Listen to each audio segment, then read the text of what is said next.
নমস্কার, জিওতে আপনাকে স্বাগত জানাই। আমি স্বাতি, আপনার সাহায্যার্থে। হ্যাঁ ম্যাডাম, বলছিলাম যে আমার জিও এই সিম থেকে কোনো পানু সাইট খুলছে না। আন্তরিকভাবে দুঃখিত স্যার আপনার অসুবিধার জন্য। আমি বুঝতে পারছি অসুবিধাটা, অবশ্যই সাহায্য করবো। একটু সময় দেবেন, সিস্টেম চেক করে নিচ্ছি। একটু দয়া করে বলবেন স্যার, আপনি কি জিওর সমস্ত অন্যান্য যে অ্যাপগুলো রয়েছে জিওর, সেগুলো ইউটিউব, ফেসবুক, হোয়াটসঅ্যাপ এগুলো চেক করতে পারছেন? এগুলো অ্যাক্সেস করতে পারছেন? হ্যাঁ ম্যাডাম, ওগুলো চেক করে কি করবো? আসল তো পানু 1.5 GB করে দিচ্ছেন, পানু যদি না দেখতে হয় কি করে কাটাবো রাতটা বলুন দেখিনি। আপনাকে জানাতে চাইবো sir, as per government directive certain website গুলোকে রেস্ট্রিক্টেড করে দেওয়া হয়েছে জিও নেটওয়ার্কে। সেই জন্যই আপনি এখনের জন্য স্যার অ্যাক্সেস করতে পারছেন না এই ওয়েবসাইট গুলো। আন্তরিকভাবে দুঃখিত। আমি কি আর গভর্নমেন্ট থেকে বন্ধ করে দেওয়া হচ্ছে। আমি কি আর কোনোদিনও পানু দেখতে পাবো না আপনাদের জিও সিম? গভর্নমেন্ট থেকে যখনই চালু করে দেবে তখনই দেখতে পাবেন স্যার, বাট গভর্নমেন্ট এখন বন্ধ করে রেখেছে বলে দেখতে পাচ্ছেন না। কিন্তু ম্যাডাম, ভোডাফোন এবং এয়ারটেলও তো দেখা যাচ্ছে। আমি আপনার কথা বুঝতে পারছি স্যার, বাট অন্য সার্ভিস প্রোভাইডারে কি হচ্ছে সেটা তো আমরা বলতে পারবো না।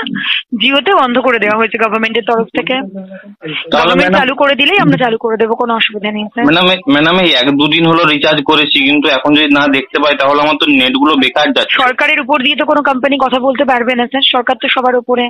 আপনি তো বুঝছেন, আপনি বোঝাবেন তাহলে বুঝবেন। নিশ্চয়ই বুঝতে পারছি স্যার, কিন্তু কিছু করার নেই। আন্তরিকভাবে দুঃখিত। যেহেতু কল করার জন্য ধন্যবাদ। শুভরাত্রি। ম্যাডাম কথাটা শুনুন। বলুন। বলছি ম্যাডাম, সময় কাটছে না তো। আন্তরিকভাবে দুঃখিত স্যার, বুঝতে পারছি, বাট আন্তরিকভাবে দুঃখিত। আন্তরিকভাবে দুঃখিত হলে কি আপনি একটু ব্যবস্থা করে নিতে পারেন? সরকারের সাথে যোগাযোগ করুন স্যার, যদি সরকারের তরফ থেকে চালু করা হয় নিশ্চয়ই দেখতে পাবেন। ম্যাডাম আপনারা সময় কাটাচ্ছেন কিভাবে? আপনাদের জিও সিম কি? দয়া করে প্র্যাঙ্ক ইউজ করবেন না, আমি কলটা কেটে দিতে বাধ্য হবো স্যার।